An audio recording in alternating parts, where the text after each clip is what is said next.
अस्सलाम वालेकुम रहमतुल्लाह। मेरा नाम है और आपके सामने आज एक नए टॉपिक के साथ हाजिर हुआ हूँ। आज हमारा टॉपिक है angular displacement. Angular displacement basically हमारे पास जो फर्स्ट ईयर का चैप्टर नंबर 5 है उसका पहला टॉपिक बनता है। एंगुलर डिस्प्लेसमेंट से पहले हम लीनियर डिस्प्लेसमेंट ऑलरेडी पढ़ चुके हैं।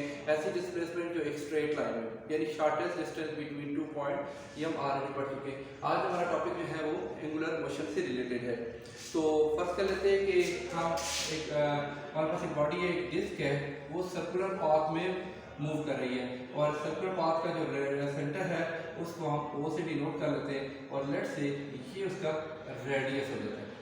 तो ये जो बॉडी है ये ए पॉइंट से चल रही है, लेट से कोई डिस्क है और ये डिस्क यूं काउंटर क्लॉकवाइज डायरेक्शन में मूव कर रही है।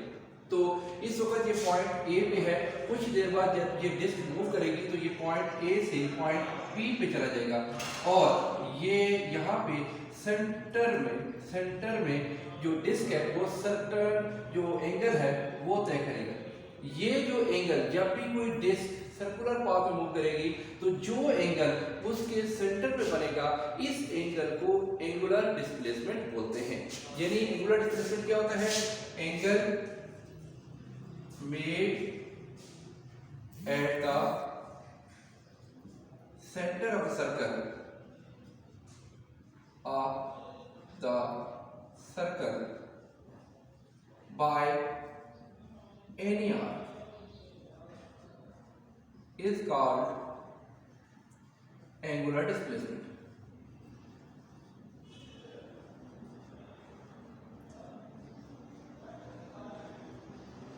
एंगुलर यानी किसी भी आर्क से बनने वाला, ये आर्क है ए बी, सर्कुलर पाथ के छोटे से पोर्शन को हम आर्क लेते हैं, सारे के सारे पोर्शन को हम सर्कमफ्रेंस लेते हैं। तो छोटी सी आर्क से या किसी भी आर्क से बनने वाला कोई भी सेंट्रल एंगल जो होगा सर्कल के अंदर या सर्कुलर पाथ के अंदर, इसको हम क्या बोलते हैं? Angular displacement. इसका मतलब है ये जो थीटा एंगल बना है इस एंगल थीटा को हम एंगुलर डिस्प्लेसमेंट बोलते हैं। इस पर हम कह सकते हैं कि इट इज डिनोटेड by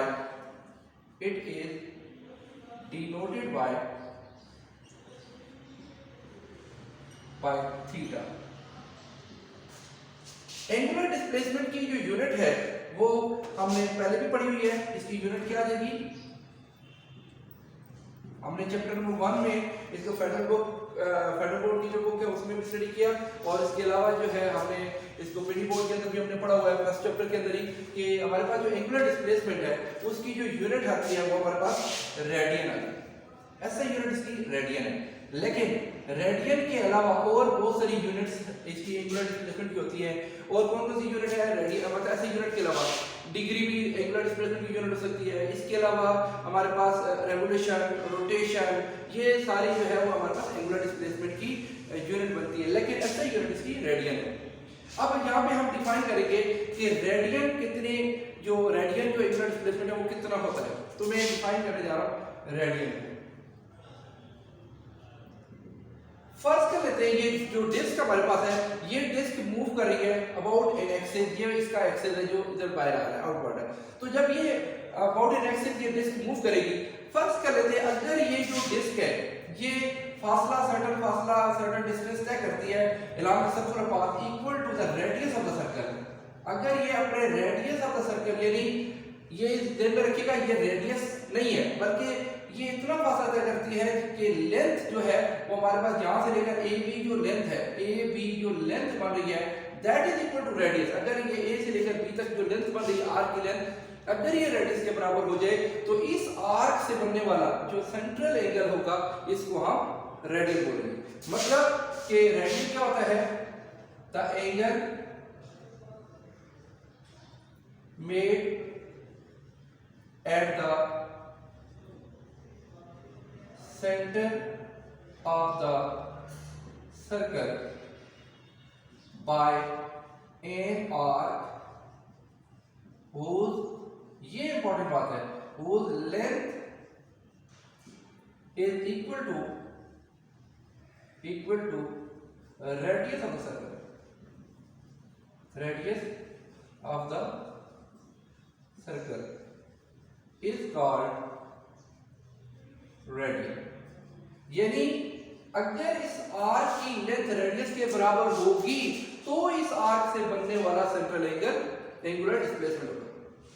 अगर आपने किसी भी आर्क से बनने वाला जो एंगुलर डिस्प्लेसमेंट होगा उसकी वैल्यू निकालना चाहते हैं तो उसके लिए एक सिंपल सा फार्मूला है, यानी अगर आप ये थीटा निकालना चाहते हैं इन रेडियन, आप देखना चाहते हैं कि मैंने आपको बता दिया कि अगर आर्क की लेंथ रेडियस के बराबर होगी फिर तो ठीक है, ये हमारे पास जो एंगल बनेगा इस एंगल को हम ऑटोमेटिकली कह देते हैं कि ये रेडियन है। लेकिन फर्क कर लेते कोई और लेंथ है, रेडियस के बराबर हो सकती है, हाफ भी हो सकती है, ज्यादा भी हो सकती है। अगर ऐसा हो जाए तो फिर हमारे पास जो एंगल की वैल्यू रेडियन आएगी उसका फार्मूला होता है आर्क लेंथ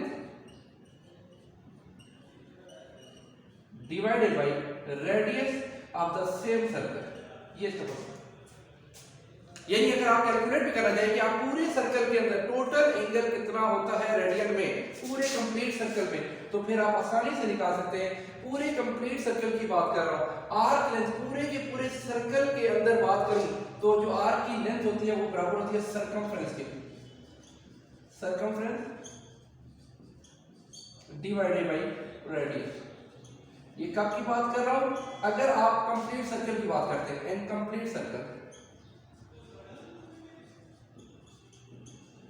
यानी पूरे सर्कल की बात करूं तो पूरे सर्कल के अंदर पूछे कि थीटा कितना होगा रेडियन के अंदर, तो circumference divided by radius. Circumference का क्या फार्मूला होता है 2 पाई r और रेडियस नीचे डिवाइड r हो गया, r से कैंसिल हो गया। इसका मतलब है theta in radian in a complete circle is equal to 2 pi radian है। तो यूं अगर आपसे पूछे कि कंप्लीट सर्कल में कितने रेडियन होते हैं तो 2 पाई, आधे सर्कल में कितने हो जाएंगे पाई, और अगर आप एक क्वार्टर में 90 डिग्री के अंदर बात करेंगे 1/4 ऑफ द सर्कल कितना हो जाएगा pi by 2 up to so on. इस तरीके से आप निकाल सकते हैं। अब आप एक और चीज देखते हैं कि आज से पहले हम जो एंगुलर डिस्प्लेसमेंट है उसकी यूनिट पढ़ा करते थे डिग्री, आज हमने रेडियन पढ़ा। तो आया कि डिग्री और रेडियन में क्या रिलेशन है, तो उसके लिए मैं आपको एक आसान सी बात बताता हूं। हमें पता है कि एक रेवोल्यूशन के अंदर 2 पाई रेडियन आज पढ़ा, और आज से पहले हम पढ़ते थे 360 डिग्री होते हैं। अगर हम इन दोनों की वैल्यूज को कंपेयर करें, यानी 2 पाई रेडियन 360 डिग्री के बराबर है, तो इसका मतलब हुआ पाई रेडियन किसके बराबर हो जाएगा 360 डिवाइडेड बाय 2, तो आंसर हो जाएगा 180 डिग्री। तो पाई रेडियन हो गया 180 डिग्री के। इन द सेम वे अगर 1 रेडियन आ जाए तो फिर आप क्या करेंगे 180 को आपने पाई से डिवाइड कर देना है और ये आ जाएगा 57.3 डिग्री। अगर पाई की वैल्यू पुट कर देंगे तो ये हमारा, तो यूं this is the relation between the radian and degree, ठीक है। और ये एक कंप्लीट सर्कल के अंदर कितने रेडियन होते हैं। अगर एंगुलर डिस्प्लेसमेंट थोड़ा हो, यानी ये आर्क की लेंथ ज्यादा ना हो, बहुत थोड़ी हो, तो ये एंगुलर डिस्प्लेसमेंट भी बहुत कम बनेगा, यानी एंगुलर डिस्प्लेसमेंट की वैल्यू बहुत छोटी होगी। अगर एंगुलर डिस्प्लेसमेंट बहुत छोटा हो तो फिर ये एंगुलर डिस्प्लेसमेंट वेक्टर क्वांटिटी होगी, और इसकी डायरेक्शन निकालने के लिए हमारे पास एक रूल है, जिस रूल को हम बोलते हैं right hand rule. Right hand rule, ये राइट हैंड रूल किसकी डायरेक्शन को इंडिकेट करता है, basically this is a rule used to find the angular displacement if angular displacement is very short. According to this rule, if we curl the finger of our right hand in the rotation of a body, देखिए disc का हमारे पास counter clockwise जा रही है, अगर हम disc की direction में अपने दाएं हाथ की उंगलियों को कर्ल करें, then the erected thumb indicate the direction of angular displacement। तो इमेजिन करें कि ये उसका एक्सेल है, यू जा रहा है, तो अगर हमारी उंगलियां रोटेशन की तरफ रिप्रेजेंट करेगी तो हमारा जो थंब है वो along the axis है। इसका मतलब ये हुआ कि एंगुलर डिस्प्लेसमेंट की direction along the axis of rotation होती है, या तो along the axis of rotation कहते हैं, जरा देखिएगा ये एक्सिस है, बॉडी को रोटेट करिए तो थंब हमारा along the axis बन रहा है, या फिर ये भी कह सकते हैं जिस प्लेन के ऊपर ये डिस्क रोटेट कर रही है उसके परपेंडिकुलर, दोनों बात हो सकती है। आखिरी बात कि हमारे पास जो एंगुलर डिस्प्लेसमेंट है इसकी डायमेंशन क्या होती है, तो याद रखिए अभी हमने एंगुलर डिस्प्लेसमेंट का जो फार्मूला लिखा था वो लिखा था आर्क की लेंथ डिवाइडेड बाय रेडियस। तो अगर हम इसकी डायमेंशन लिखना चाहें तो आर्क की लेंथ की डायमेंशन L होती है और नीचे रेडियस है, दोनों की डायमेंशन L है जो कि कैंसिल होगा, तो इसका मतलब ये हुआ कि इसकी कोई डायमेंशन नहीं होगी। उम्मीद करता हूं कि आज का टॉपिक आपको सही समझ आया होगा। इंशाअल्लाह ताला आपसे मुलाकात होगी नेक्स्ट टॉपिक के साथ। Thank you so much. अल्लाह हाफिज़।